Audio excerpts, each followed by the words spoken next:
ราะว่าแต่อยู่น้ำพอน้ำแม่เฮาน่ะตีกันอ้าย ตีกันอีกบ่เจ้า ตี ก็ ตอนเฮาผ่าตัดใหม่ๆแล้วหัวเท้าข้ามท้องเฮา อืม แล้วก็บีบคอนี่เว้าขออนุญาตนํพอบ้านฉันจ่ามาในเฮือนหาเต็มแลนเว้านุ่มนี่ก็เขาจนได้จับไปหักกันลบมากันคือเก่าเพราะว่าหมักหักกันยังเฮาจึงอดบ่ได้มงที่ว่าผัวบ่ไปใช้ อืม ก็แม่นอยู่ว่ายามเราไปตะนอนตะแหนกก็เราไป แต่อยู่แบบคือแบบนี้บ่มีหยังเนาะหมู่ขายแม่งขนุนอ้ายอยากขายก็บ่ขายเลย อืม ผัวบ่ไปกันให้ แล้วบ่ให้มาอยู่นำกันบ่พาให้มาอยู่นำกันนะเฮ็ดแล้วก่อนแล้วบัดนี้ให้ผู้ใหญ่ทางเขาหามาบ่นุ่มหามือแต่เราก็ยอมรับว่าบ่อยากมือเพราะบ่อยากป้าแล้วเฮาบัดอดบ่ได้นะแล้วเฮาหายอมป้า น้องป้าเจ้าก็เลยได้เสียงงัว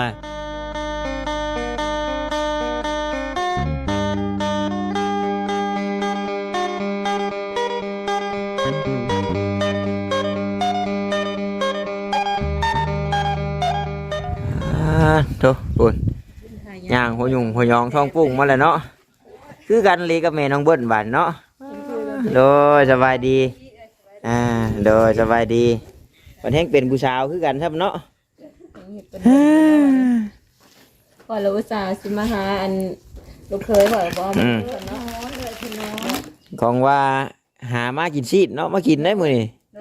โอ้ลาบแดงจืดครึ่งก็แค่บ่ เพื่อนน้ำซ้ำ ดับดิบบ่น่ะเฮ้ย มาเรื่องนี้ใช่ไหม ขัวดิสำหรับดิบนี่เนาะหรือว่ามีผู้ใดอยากกินดิบอยู่บ่ บ่กะแบบอยากกินดิบกับแบงน้ำกับแบงทั่วน้ำ เนาะขัวเอาแล้วครับครับมันก็ยังบ่ได้หิวข้าวแห้งมันได้ใจเย็นก็ได้ดอกแต่ว่าจังได๋เว้ากันเรียบร้อยบ่ได้บ่บัดให้แน่บัดนี้เนาะ แต่ว่าเชิญทั้งเพิ่นมากินน้ำแล้วเพิ่นบ่มา เชิญอยู่บ่ โดน เขาไปห่วงนะ เนาะจะกินขายน้ำก่อน กิน นะ น้ำก่อนเล่นว่ากัน เนาะ ว่าจะคง เพราะว่าใครแน่ถ้าว่าเว้าขาดกันอย่างเรียบร้อยแล้วก็มันจังสิบ่ได้เว้ากันหลายเทื่อเนาะพี่น้องเอ้ยเพราะว่าเว้าแล้วก็แล้วเรื่องมันแล้วแต่เว้ายืดยาวหลายมันก็บ่งามเนาะพี่น้องเนาะเอามีแต่ว่าจังใดทางบ่ต้าเองก็ขอกราบทักทายสบายดีกับพ่อแม่พี่น้อง FC กันเบิดสุขุสุคนพี่น้องเอ้ยบ่ว่าอยู่ทางฝั่งลาวฝั่งไทยหรือว่าทางต่างประเทศนำการยินดีต้อนรับเข้าสู่ช่องของบอต้าบันเฮาคือเก่าเนาะพี่น้องเนาะหลังจากคลิปลงไปก็โอ้ยเนาะเขาอ่านบางคอมเมนต์ก็คือจะว่าแหละมันก็มีทางผู้เข้าใจเฮาแน่ผู้บ่เข้าใจเฮานำเนาะก็เป็นเรื่องปกติแต่ก็สบายใจไม่บ่ได้ว่าความจริงแล้วบัดนี้แต่ก่อนเด้ แต่ก่อนอุ๊บอยู่เลย ปุ๊บอยู่ เนาะคอยยังบ่ได้แล้วคอยก็ได้เป็นผู้ฟังอย่างเดียวผู้ข่อยเว้านั่นแหละเนาะมัวเฒ่าคือมัวนมฉันนี่ โมนุ่ม นุ่มมก กาทางประชาชนกันจีใบน้ำตาลทางคนเรียบร้อยป่ะ ได้ที่เฮาบ่ได้ขึ้นมาซั่นนะ เอาบุญจีแค่แบบนี้ มันก็บ่ผิดมันสิ สมมติว่าเจ้าอยากอันมักหักกันกลับมาเอาอันได้เก่าบ่ บ่แล้วมากับไหม มากับไม้ โดน ไม้จะก็ได้เอาหรอ คันเฮาบ่เอาแล้วก็เอาคันสมมุติว่าเรามาแล้วเฮาบ่เอาก็เราบ่ยอมมือก็ให้ทางน้ำเอาอีกเก่า แล้วก็ไม้ดาวเพราะ โดน เพราะว่าชาติยันว่าเนาะใบน้ำตาลแทนกลมโบจีกนี่มันโบวิดกันได้ป่ะฉัน มันอ นะ ยู่น้ำพ่อบ้านนี่ เพราะว่าเพิ่นเช่นกันนะเนาะ โดยพอว่าเชิญทางเพิ่นไปห่วงมื้อนี้เพิ่นบ่ไปที่ทางเรานุ่มเชิญเพิ่นไปกินน้ำแต่เพิ่นบ่ไปเด้ ยันวางไหวเนาะมือใดมือหนึ่งเจ้ามักผู้เบาหอยปรินผู้เบาหัวยังเป็นเมียคอยอยู่ได้หัวคนนี้ใบทะเบียนสมรสอยู่โน่นนี่นั่นแต่ว่าผู้บ้านเป็นหาผู้แล้วแต่ว่าเป็นยังเนาะ โดย ดีแล้วเนาะมันมีเท่ามีแกว่าแล้วกันยกกันน้องเลยเอาเบ้เขาสวนเจ้าบริมีอย่างเนี้ยมันกินบ่ เป็นไรกันด้วยไอ้คนนี้ ไปเนาะ เด้เขา เบ้เขาเราว่าอะไรมื้อนี้กาบ่ได้อีกแต่เอ้าว่าเนาะกระเทินได้ยินเรื่องนั้นนี่แหละกะทำนี่กะขึ้นมาถามโตเพิ่นก้อนว่าซั่นกะแชทถามแล้วอยู่เนาะทางบ่นุ่มกะพี่น้องเลยเนาะทางบ่นุ่มแล้วก็แม่นความจริงอยู่เนาะมันกะความจริงบางส่วนมันกะ มีแหน่บ่มีน้ำแหน่แหละเราว่านะแต่ว่ายามเว้ากันเนาะไผสิเว้าหาดี หรือว่าหาชัวใช้เจ้าของสินะแต่จังใดก็ยาฉันเนาะบอกเพิ่นก็คือให้เว้าตามที่สอนสู่ที่ผู้ใหญ่เพิ่นฟังว่าซั่นนะนักน้อยสิว่าบ่ตาเนาะมาเจาะมาจิ้มโน่นนี่นั่นบ่เนาะบ่ตาฟังอย่างเดียวบ่ตาแล้วก็ถามที่ไปที่มาเป็นจังไดเนาะ เพิ่นจะให้รับผู้เฮาก็รับผู้นํเนาะฟังนํเพิ่นซื่อ เอกไฟครัวนี่ โดยสบายดีเด้อน้องโมเนาะอันนี้ทั้งสองบ่ตาเพิ่น แดงจื้อพึ่งอยู่สิดอกเนาะเฮ็ดกินก็ได้ดอกฮะน้องมูยไปจัดการให้ก็ได้ป่ะเพราะว่าคอยกับพวกท่านอันนี้หิวแห้งหมดแล้วมั้งเรามีขึ้นมานั่งที่ก็ได้เนาะว่าสิได้เห็นอันไอ้ขมือเพิ่นบ่เอามาเนาะ เพิ่นนอน บ่ใครอยู่บ่ให้ โดย บ่ให้บ่หยังแน่นี่โอ้คือทางคือทางอันผู้รักผู้ใหญ่อันที่ว่าเพิ่นช่วยเจ้าก็บอกเพิ่นอยู่บ่ โดย พออมพรแม่ติ๊ก โดย แม่ออกแม่อ้อยนำนี่บอกเพิ่นอยู่ติ โทรได้ ข่อยก็แชทหาแม่แล้วอยู่แต่ว่าแม่เราก็ยันเพิ่นมีเวียกมีงานแน่หรือว่าเพิ่นบ่สะดวกแน่สินะครับยังบ่เห็นแม่เพิ่นตอบเพราะว่าพอเพิ่นฮู้สินะเนาะน้อยๆสิว่าเรื่องราวสิคือบ่เห็นแชทบอกแชทกล่าวกันแน่สินะมีเรื่องหยังก็เพิ่นรับรู้นํเนาะ เอาเนาะเพราะว่า ของความคิดของเห็นเพราะว่าเพิ่นก็สร้างเฮ็ดให้สำเนียเนาะ ทุกอย่างเนาะอะไรก็ทุกอย่างประเด็นให้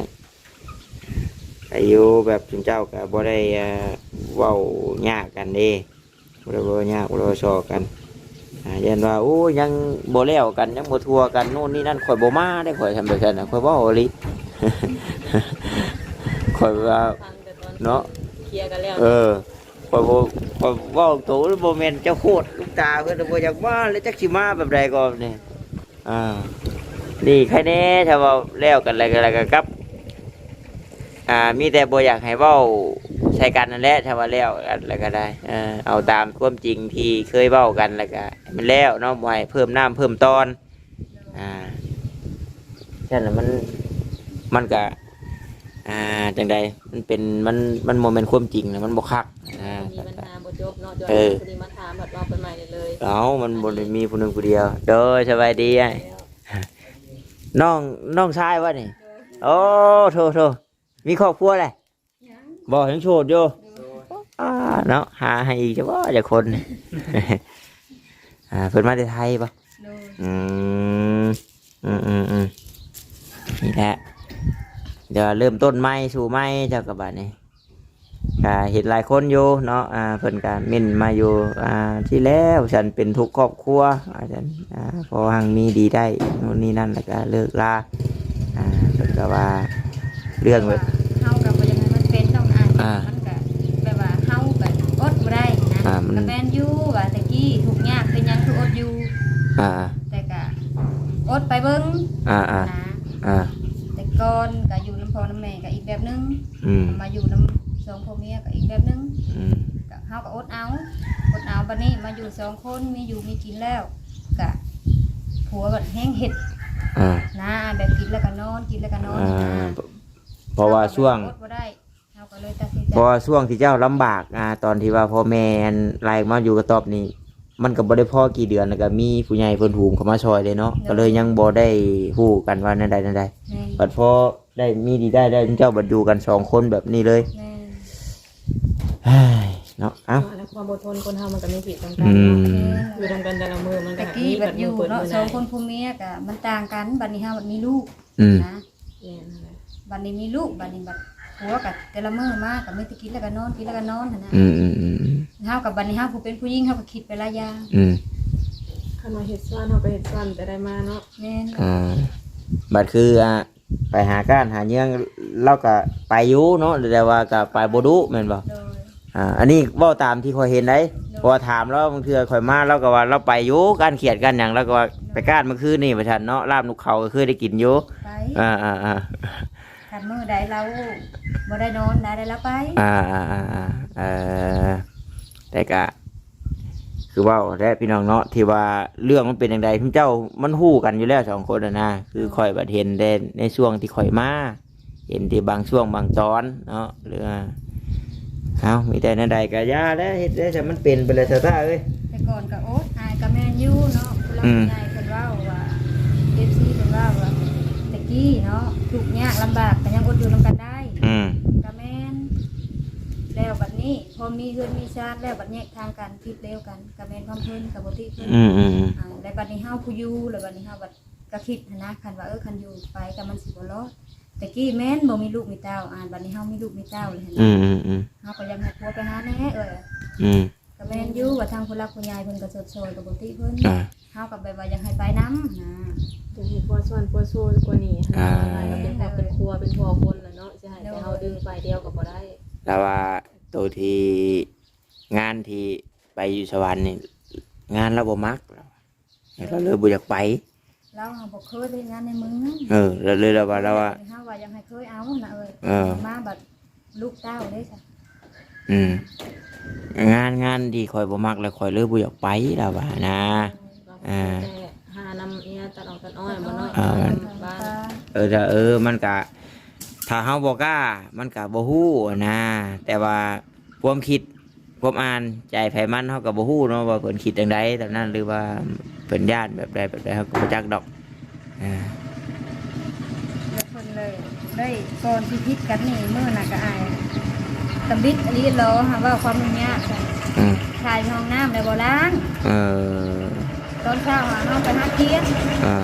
มาแล้วเฮ็ดกินแล้วบัดนี้ตอนแลงนี่คุมน้ำคุมไหน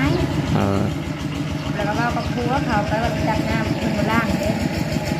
แล้วผัวแล้วว่าบ่ล้างก็อย่าเซาคอยผัวว่าก่อนสิพิษกันมื้อเป็นได้จะบ่ล้างเราลืมบ่อาบน้ำในห้องน้ำมันบ่มีก็แม่นบ่มีก็ถึกมันก็เนาะก่อนเฮาสิถ่ายเฮาก็ยอมน้ำก็ได้ค่ะแต่เฮาบัดนี้เฮาบัดเถื่อกับไปหันไปนี่ไม่ตักนะคือเนี่ยไปหาอยู่หากินมาพวกเพื่อนๆกับนาซีท่าแน่จากอย่างสองอย่างเนาะโดยเฮาไปหากินผัวอยู่ลูกมาเลยบอกเฮ็ดเวียกยามมื้อแลงคันว่าเอาลูกให้เด้อผัวกับมีแต่บอกว่ากอมลูกนอนก่อนจังเฮ็ดเฮาก็บ่จักแนวสิว่าแต่ว่าอดผัวอดหลายเทื่อแล้วหักอันนี้ก็เพิ่นเว้ากับบ่ติมีแล้วบัดจะอดบ่ได้ติเพิ่นเพราะว่าเฮาอดบ่ได้อีหลีเนาะโดยเพราะว่ามื้อนั้นหามาแต่ให้หากินน่ะสิตักน้ำเข้าไปขายเบิ่งวิดมันเลยว่าฟังทีเดียวเลยบ้าว่าโพดน้องว่าเจ้าทายกับทายบ่ล้างเธอหน้าเจ้าอย่าเฮ็ดแบบนี้เด้อว่าตายไปเจ้าก็อย่าเฮ็ดหาว่าไปอยู่ไสก็อย่าเฮ็ดเป็นให้หมู่เฮ็ดหาว่าใหญ่แล้วก็อย่าคอยว่าอย่าโซว่าผัวหาว่าเจ้าบ่อยากตักข้าวแล้วก็ย่าน้ำค่ะคันบ่ตักข้าวบัดไผสิมาตักให้หาว่าเฮือนบ่เฮือนเฮาแล้วผัวก็โดดลงมาทำช่วงอ้ายก็เจ็นไม้หมู่กันหากระเสียมือขึ้นเฮือนน้องมอนี่คิดกันมื้อนั้นก็จนว่าฮอดเฒ่าฮอดแก่ซะแล้วเนาะแม่นคิดมื้อนั้นฮอดเฒ่าฮอดแก่แล้วก็เจ็นได้ไม้กันหมูน้อยตัวนึงก็ทำลงไม้ลงมือแล้วก็ส่วนหลายมันก็อยากฮอดได้บัดอยากฮอดผู้รักผู้ใหญ่ทำช่วงแล้วบัดนี้เฮามื้อแจ้งผู้ใหญ่แล้วมาอีกแล้วผัวแล้วถามเฮาอีกยังอยากได้อีกตัวนึงบ่ผัวว่าหมายความว่าผัวว่าอยากได้อีกตัวหนึ่งบ่เพราะหมายคือยังอยากฆ่าแบบว่าแบบท่าเมียกันอยู่นะหาว่าขันเจ้าสิเสียให้ข่อยก็เอาแต่ว่าสิเสียให้2ตัวเฮาก็เอาเฮาว่าหมายกันตั้งแต่ก่อนสงกรานต์หาก็มาเสียมื้อเดี๋ยวเนาะพอข่อยก็บริจาคอันนี้นะเอาตามความจริงรถโทษทีมเจ้าบาปใหม่กันมีเรื่องมีราวนี่ม้อยบริจาคหยังเฮาก็บ่ได้คันเราฟังก็ฮู้คันเราก็บ่ฮู้เนาะแม่นให้เฮาฮู้นำก็เฮาฮู้นำบ่จักอยู่กับกฎแต่ว่าผิดกันบัดนี้เนาะกับผัวกับซ้ำว่าเฮ็ดใช่นายนี่แต่กินแล้วก็นอนกินแล้วก็นอนเพลงบ่เมื่อน่ะมีน่ะอยู่กินกลางคืนเฮาไปกันแม่ขนุนมาให้ผัวลูกกับครัวพานกินแจ้งมาไปกูเขียดอีกเมื่ออายมาบ่พอเด้กูเขียดแล้วบัดนี้มาแกงเขียดแล้วผัวหานอนแล้วบัดนี้หาเมียแกงเขียดแล้วลูกมากินน้ำแล้วนอนลงอีกแล้วเฮาผู้เป็นเมียก็กินข้าวบ่ได้เอิ้นเลยบ่ได้เอิ้นเฮาก็แบ่งลูกเฮาถ้วยนึงผัวถ้วยนึงแบ่งอยู่แต่บ่ได้เอิ้นเนาะแบ่งอยู่แต่ผัวหาไปว่านอนก็ข่อยบ่รับคันบ่รับผัวคือบ่ลุกมากินสิทาเฮาเอิ้นหยัง โดยหักข้าวเฮาลูกมากินอยู่พี่แบบมันแดดมันร้อนไปแล้วเว้นนะเพราะว่าหลายๆเฮานี้หนีเด้อว่ะสองเทื่อดอกผัวเว้าหนีเด้อว่าเฮาว่าหนีกันนี้เฮาว่าแล้วเฮาก็ไปจับเอาลูกเฮาบ่ต้องเอามันไปนำว่าบักอันนี้คอยใบลายมันคอยลายแต่เจ้าแล้วเว้าเฮาว่าลายแต่คอยก็ได้ลูกคอยก็สิเอามื้อนํเฮา เนาะบางทีนี่กันเรื่องเท่านี้ติ บัดนี้ก็คุณแกงหน่อไม้อายกะตักมากับแบงนี่กับผัวนางผัวให้นางทุบยาก็ให้เมียเอิ้นเฮาก็ค้าอายนางกินน้ำกันก็ให้เอิ้นโยมาใส่ก็ให้เอิ้นฉันสิถือเอาแต่ข้าวผู้เฒ่าผู้แก่เพิ่นลีก็บ่ได้เนาะทำผู้เฒ่าผู้แก่บ่ฮ้านเพิ่นลีนั่นกินข้าวนั่นให้เอิ้นผัวแล้วก็ให้ผัวกินก้อนอีกแต่ก่อนน่ะก็เคยแบบนี้คือกันแต่บ่ได้เล่าสู่ทีมงานพังอายบัดนี้ก็แม่อยู่อันนั้นอดบ่ล้นทนบ่ได้แล้วเป็นได้ก็เป็นได้สมเพียงก็มีตัวเอง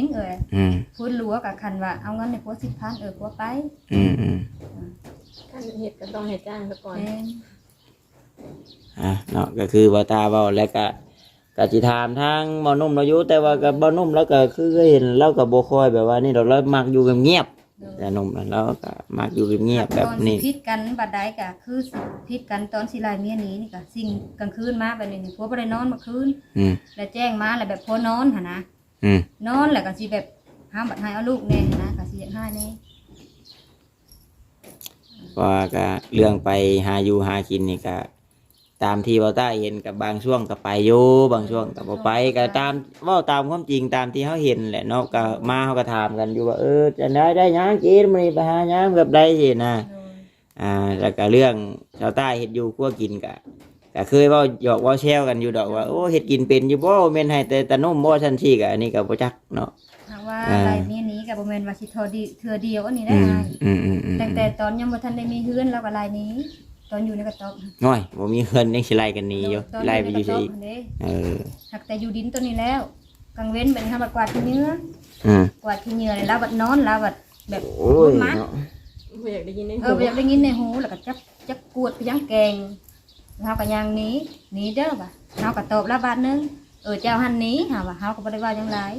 แล้วว่าคอยสิหนีไปยังมีแต่เจ้าหั่นหนีก็แม่นดินพ่อดินแม่เจ้าซื้อแล้วว่าแบบนี้เฮาก็บ่ได้ว่าว่านี่มันก็บ่ถูกมันก็ว่าพ่อแม่เฮาทั้งสองฝ่ายก็บ่มีทั้งใดซื้อให้ดอกกับผู้ใหญ่เพิ่นได้แต่บัดนี้เนาะสมมุติว่ากินงัวนี่เฮาบ่ได้ว่าเพิ่นดอกสมมุติว่าให้คนนี้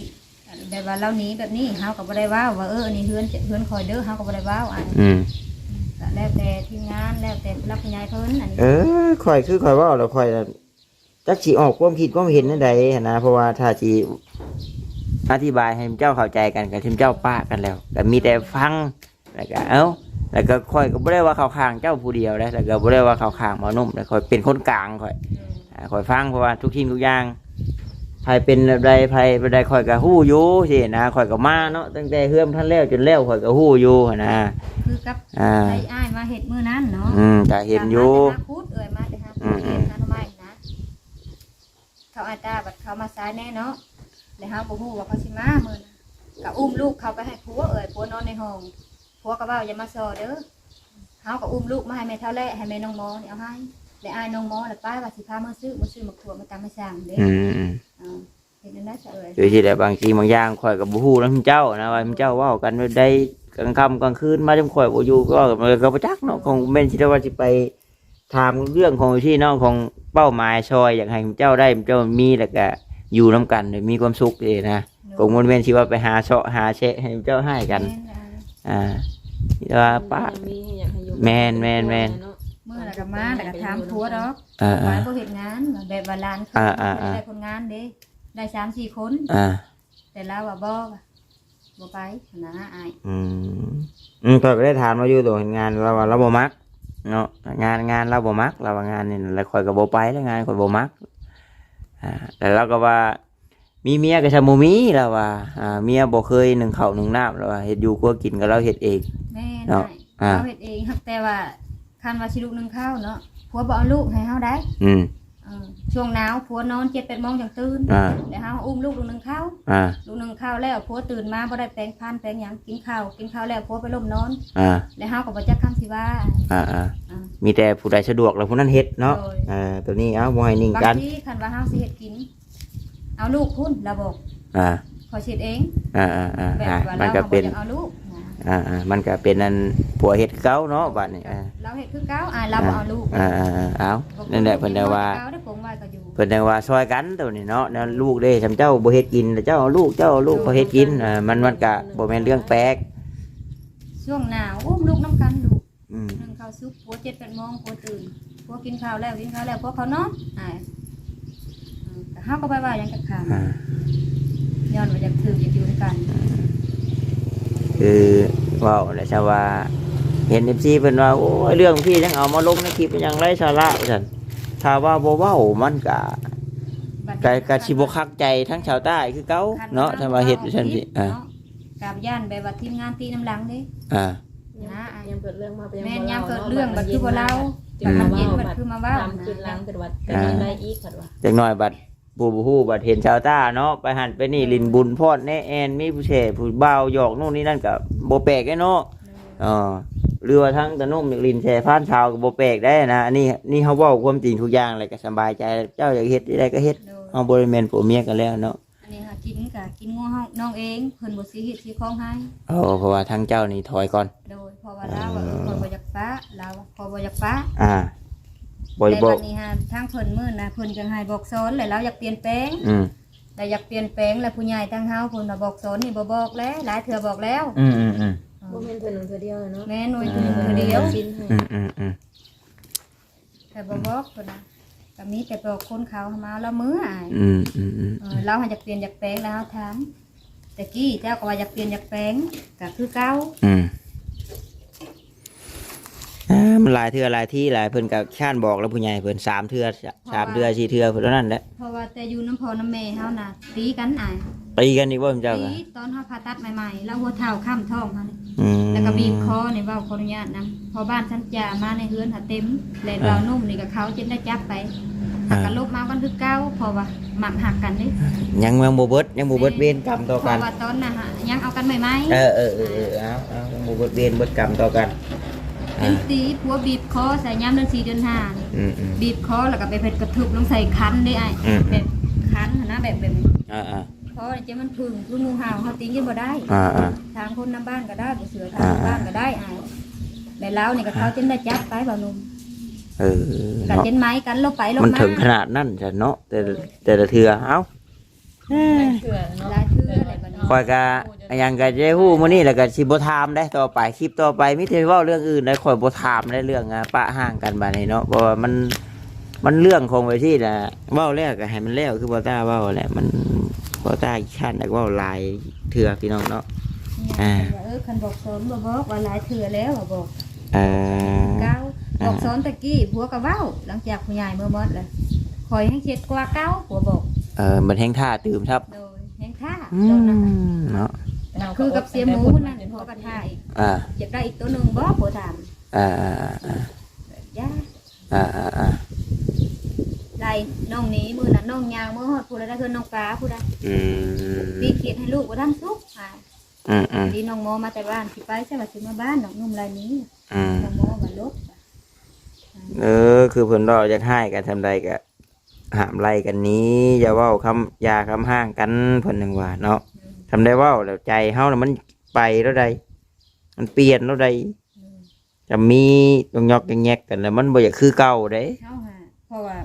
ลาเทือแล้วผัวลายนี้เนาะผัวลายตอนนั้นก็พอชีนี้เนาะแล้วผัวแล้วเย้ยบัดบ่เห็นเมียนี้จักเถื่อลายนี้ตอนนั้นก็บ่เห็นหนีว่าซื่ออยู่เอาไปจังบ่ว่าคล้องเอาไปจังบ่ว่าก็ซื้ออยู่ซื้อย้อนว่าอยากอยู่น้ำกันเนาะอดเอาให้แต่ภายหนึ่งภายใดอดมันก็บ่ได้เรื่องของแบบนี้นะมันก็อดน้ำกันสร้างชาก็คือกันคิดเนาะแบบคือผู้รักผู้ใหญ่คนเสือเพื่อนเสือชานก็อยากให้พร้อมพากันหาได้เห็นบ่เนาะมันก็จะว่าครอบครัวใดเพิ่นช่วยแล้วพัฒนาขึ้นเพิ่นก็ย่องได้ชะตาย่อง อันนี้เป็นหยังเฮาจึงอดบ่ได้มองที่ว่าผัวบ่ไปใช้ก็แม่นอยู่ว่ายามเราไปตะนอนตะแหนกก็เราไปแต่อยู่แบบคือแบบนี้บ่มีหยังเนาะหมู่ขายแม่งขนุนอยากขายก็ไปขายเลยผัวบ่ไปกันให้อยากขายจักจั่นก็ไปขายผัวบ่ไปผัวก็ค้าคันเองไปบัดปลาลูกคือเป็นข้าวเป็นน้ำก็คือก็บ่แม่นข่อยเว้าใช้สินะเพิ่นซื้อให้เทื่อ5 6 สอบบัดนี้ยามเพิ่นซื้อให้แล้วเพิ่นยาซื้อให้จุมเจ้าก็ต้องไปหาตุนเพิ่มแม่นบ่มันจังบ่เบิดอันนี้ก็ข่อยก็เห็นข่อยก็ฮู้อยู่เนาะข่อยนี่เป็นผู้เอาเงินเอาคำมาให้สินะอันนี้เบิดแล้วก็เว้าว่าเขาเบิดแล้วก็ให้เพิ่นฮืออีกมันก็บ่งามแม่นบ่แต่ว่าเพิ่นให้หลายจำนั้นแล้วเฮาหาเพิ่มมันก็นานเบิดอีกกันเนาะเบิดอยู่มันก็นานเบิดสินะเพราะว่าคือเจ้าไปหาเงินปุ๊บนี่เจ้าก็มีเวลาทอดน้ำแล้วก็เก็บได้น้ำตอนเจ้าบ่มีข้าวจังมิดนี่เจ้าหาเงินได้ปุ๊บเจ้าก็ต้องไปซื้อข้าวอย่างนี้นะวันนี้ข้าวเจ้ามีแหละแต่ว่าสิปล่อยให้มันเบิดก็บ่เป็นย้อนเฮาบ่หาบ่หยังนี่มันก็สิเลี้ยงเฮาตลอดชีวิตบ่ได้แล้วว่าง่ายเพิ่นให้ทุนเฮาก็พอได้ไปต่อทุนอย่างนี้นะก็จักสิว่าจังใดเนาะมันเรื่องว่าซี่น่ะมันก็ต้อง2 คนเฮาแหละว่าแล้วก็ได้แต่ก่อนนะเฮาก็คิดผิดว่าบ่อยากว่าลงคลิปแบบคันสมมุติว่าเนาะเฮิงไปนี่แหละแบบว่าทีมงานมาฮู้น้ำหลังแล้วยันเพิ่นติเฮาก็ทั้งติแน่แล้วก็ทั้งก็โอ้ยหลายแนวอยู่แหละมันจักมันของค่าในใจเนาะว่าง่ายเฮาก็สำคนสาธารณะผู้หนึ่งน่ะช่วงที่เป็นกระแสนั่นนี่เนาะบัดพอมีเรื่องมีราวแบบนี้คันบอกบ่เว้าบัดคือว่าจังได๋ล่ะมันค้างคาในใจแบบว่ากะที่เจ้ามีเรื่องมีราวกันนะข่อยกะได้ยินได้แววตั้งแต่ขึ้นเฮือนน้องมูแล้วแต่ว่าบ่ได้ใส่ใจมันนั้นนะคิดว่านี่ก็ได้ยินทางถ้าพอนั้นเราเว้าอยู่แต่ก็เราเมามิวนู่นนี่นั่นนะมั่นใจมือเจ้าโทรมานี่แหละแล้วก็มื้อนี้แล้วนี่เห็นชิ้นงัวเทเลอร์เลยนี่เนาะพี่น้องเนาะแต่ก็ยังโทรลิ้นแค่ลิ้นน้ำกันอยู่กับบ่าวนุ่มนั่นเนาะเราก็ว่าก็แม่นผมดูความเมียอยู่บางส่วนบางคำสินะบางอย่างมันก็บ่แม่นข่อยก็เลยบอกเราว่าแม่นบ่แม่นก็อย่าแล้วเฮาได้ปะได้ห่างกันแล้วถ้าว่าสิเว้าแก้กันไปแก้กันมาก็มันบ่แล้วนะเมื่อนั้นแต่ละคนสู่ทางก็บ่อยากมีละลายทางนี้เนาะแล้วเฮาเลยมันอยู่กับน้องหมอและทางผู้รักผู้ใหญ่เพิ่นเลยบอกว่าเฮามาเฮือนแล้วบ่ให้มาอยู่นำกันบ่พาให้มาอยู่นำกันนะเรียกแล้วก่อนแล้วบัดนี้ให้ผู้ใหญ่ทางเขาหามาบ่นุ่มหามือแต่เราก็ยอมรับว่าบ่อยากมือเพราะบ่อยากป้าแล้วเฮาบัดอดบ่ได้นะแล้วเฮาหายอมป้าเจ้าก็เลยได้เสียงงัวโดยกินพวกเองที่พ้องให้เพิ่นแนวขอบ่อยากป้าเราป้าแต่ว่าเฮาบัดอดบ่ได้นะแล้วก็แนะนำทั้งเจ้าแนะนำทั้งเราและข่อยก็บอกอยู่ทุกคำที่เว้าออกมาในคลิปนั้นให้มันเป็นคือตอนที่ชุมเจ้าสอนให้กับผู้ใหญ่ฟังเด้อว่าซั่นนะเพราะว่าสอนกับข่อยแบบนึงเว้ากับผู้ใหญ่แบบนึงก็บ่ได้เนาะเฮาสิว่าลงไปลงมาก็บ่ได้แม่นเจ้าเคยเว้ากันแบบใดแหละเอาแบบนั้นเนาะบ่ให้เว้าเพิ่มน้ำเพิ่มตอนคือเพิ่นว่าสินะแต่ว่าดีก็คือดีบ่ดีคือบ่ดีรถก็บ่เป็นหยังนี่ความจริงเด้เฮาก็ได้เว้าออกไปให้ผู้ใหญ่เพิ่นฟังเลยเด้นะคือข่อยบ่ได้ฮู้จังได๋ข่อยน่ะเนาะบ่รู้จักเลยเราก็ว่าข่อยบ่อยากหนีแล้วบ่ได้ว่าลายแล้วนี้แต่ให้ผู้ใหญ่มาเอาแล้วมือนะเพราะว่าก็เรื่องมันแล้วแหละสินะมีแต่ว่าให้เว้าตามที่เฮาเว้ากันมันแล้วแล้วก็จบจังซั่นแหละมันก็คือจุมเจ้ามันป้ากันขาดแล้วแต่ว่า FC เพิ่นน่ะผู้เพิ่นเบิ่งเพิ่นก็โอ้ยเนาะเว้าไปกลับมาแม่นนั่นแหละรำคาญแบบนี้เพิ่นก็บ่อยากวุ่นวายมีแต่ว่าเฮาแจ้งเนาะFC ผู้ที่ผู้รักผู้ใหญ่ผู้รักผู้ใหญ่เพิ่นฮู้ว่าเจ้าได้ป้าได้ห้างกันแล้วเนาะอันต่อไปก็สิดำรงชีวิตแบบใดก็เอาถือว่าเพิ่นฮู้แล้วสินะแล้วก็ยาเนาะดีกว่าแต่ว่าเจ้าบ่เว้าหยังเลยก็บัดฮู้ทีหลังบัดเนาะจังได๋ป้าก็ตอนใดตะกี้ก็บ่เว้าบ่ว่าจังนะอยากสร้างครอบสร้างครัวใหม่ต่างคนต่างพ่อผู้ใหม่ผัดจ้ามีว่าเอาปะห่างกันไปแม่นเราบ่แน่ได้คนเฮามันอายุยังหนุ่มยังน้อยอยู่สินะเฮาก็บ่ฮู้ว่าสายนิ่งสายแน่นเฮามามื้อใดอีกก็บ่จัก ชาวต้าก็เท่าไหร่ก็เช้า โอ้ยอย่าว่าเศร้าตัวยัน3ตายแล้วบ่ฮู้ เนาะ ชื่ออายุ เด็กบ่ต้าก็เบิ่งคนนี่ก็ว่ากลัวอยู่หลักรักสองนะ มีน้องชาเป็น3คนน้องก็ยันผู้สาวมี น้องสาวปลายเนาะ แต่บ่นุ่มแล้วว่าเรารุ่นเดียวกับข่อยก็ยังบ่เชื่อเราว่ารุ่นเดียวกันอายุทำกันนี่มาเราก็น่าสิเป็นรุ่นอ้ายอยู่ น้อง3คนทำมีแต่ผู้สูงกว่า5หมอน น้องชายเจ้านี่ก็ยันกลัวแล้วก็ข่อยนะใหญ่เราก็บ่ใหญ่เนาะเจ้าแม่งสิว่าทำข่อยอยู่ข่อยว่ามันบ่แม่นข่อยก็ข่อยเฒ่าอยู่ข่อยก็น่ะแต่ เท่าหน้าไปก่อน ข่อยก็26 ปีข่อยน่ะแต่เจ้านี่บ่น้องเจ้าก็บ่ใหญ่น่ะมาคือนี่ ชาปาย ว่าเจ้าก็สินี่เนาะซาตานะคนตัวน้อยซื้อ คนคือตัวป้อม แต่อายุนะ ตานุ่มก็ป้อมตาก็ป้อมแบบนี้คนตัวใหญ่ จำว่าคำมืดกับมินนี่นะแม่นอยู่นะเนาะไล่ไข่เป็ดไข่ไก่นึงใช้บ่เวียดได้กินข้าวได้ คนนั่งอยู่กินลูก มาเดินข้าวเด้อ มาเมื่อกี้นี่ก็เวใส่น้องปลาหลุดชุด ลูกโซนี่แหละโอ้ บ้าน ย ไม่ เนาะ ได้บ้านมันยัง บ่ได้แล่นลงไปเยี่ยมเพิ่นใช่บ่เลยเนาะ ชลานี่ บ่ ว่า ได้เคยนะคะผลจะเกลือนะน้องปลานะ เอาเนาะมีแต่ว่าคลิปนี้ก็เรื่องราวของชาวต้าเนาะพายทางชาวต้านี่ก็เบิดเท่านี้เป็นบ่ชาวต้าเพราะว่าก็จะว่าเนาะยันว่าเพิ่นสิว่าโอ้ยเอาเปรียบแต่เบานุ่มเนี่ยถามแต่เบาต้าผู้เดียวถามแต่ชาวต้าผู้เดียวก็ ข้างเดียว ก็สิถามเบานุ่มนํเนาะว่าเราจังไดนะแต่ว่าเบาต้าก็ได้แชทกันอยู่กับเราก็ว่าก็แม่นความจริงอยู่บางส่วนก็ค่อยก็อยากอธิบายนํอยู่แล้วข่อยก็เอาแล้วแต่ความสะดวกเจ้าคือกันทั้งนั้นก็ได้เอามีแต่ว่าเบิดเท่านี้เนาะชาวต้าเนาะเบิดแล้วก็กินข้าวกินน้ำเฮาบาดนี้มีแต่เริ่มต้นชีวิตใหม่สู้ๆเนาะทาง อันว่าเพราะว่าแบบว่าป้ากันวันนี้มือไม้หมูกันนะพัวน่ะก็ว่าพ่อแม่จะบ่บอกว่าเฮาว่าพ่อแม่คอยเพิ่นบ้านมาบอกและใจเขาเองใจเองได้ไม่ใครบอก เที่ยวจากป้านี่เนาะเอาข่อยว่าอยู่ พ่อแม่เฮาก็ได้มาอยู่น้ำเราได้เฮากับเราอยู่น้ำกันนี่ คนสองคนคือข่อยว่าอันนี้ แล้วเราไปว่าพ่อแม่เจ้าบ่บอกเราทำไมก็ว่าพ่อแม่คอยน่ะเป็นผู้บอกเฮาให้ป้าเราเฮาก็เลยว่าบ่แม่นใจเขาเองเฮาเพราะว่าพ่อแม่เพิ่นก็เป็นผู้อันนี้ชื่อแต่ว่าเรื่องเฮาอยู่เฮาหยังนํกันเฮานี่แหละอุกใจบ่อุกใจก็เฮานี่แหละเฮาอยู่เฮากินนํกันเนาะเพิ่นก็บอกได้บางส่วนสินะให้ได้บางส่วนแต่ว่าทุกสิ่งทุกอย่างกันสองคนเฮานี่แหละหนักๆอีกก็ได้เอามีแต่ว่าจบแล้วก็จบซาตาเอ้ยเนาะข่อยก็จักสิถามจักสิเว้าอันใดมีแต่เป้าหมายคือสิกินข้าวนั่นแหละข่อยก็บัดนี้เนาะหิวเลยไปทางใดก็เอาแนวกินแล้วข่อยเดี๋ยวสู้ๆทางเจ้าแล้วก็หาเงินหาคำเลี้ยงลูกนั่นใดสิรอดนั่นใดสิใหญ่เบิ่งทำสิมีผู้ใหม่ก็เบิ่งก็คักได้ดนในก่อนก็ได้เนาะเผาลายได้หาเงินน้ำบ่ทันได้หยอกกันไปได้ข่อยก็ได้เนาะเอาพี่น้องหากว่าผิดพลาดประการใดก็ขอโทษขออภัยนำเนาะพี่น้องเนาะคำบอกคำจาใดที่ผสมมาพาควรหรือว่าในใดบ่คักบ่แน่บ่ถึกมุกบ่ถึกใจเนาะก็ขอโทษขออภัยนำหลายๆพี่น้องแต่ว่าความจริงก็ต้องเว้าเนาะพี่น้องเนาะถ้าบ่เว้าถ้าสิตัวอยู่ก็มันเป็นไปบ่ได้ชาวตาเราว่าก็อุกใจคือเก่าเอามีแต่ว่าสบายดีซะเนาะโดยสบายดีเอาสบายดีบ่เวียดเอากินบัดนี้มาพี่น้องกินข้าวน้ำกัน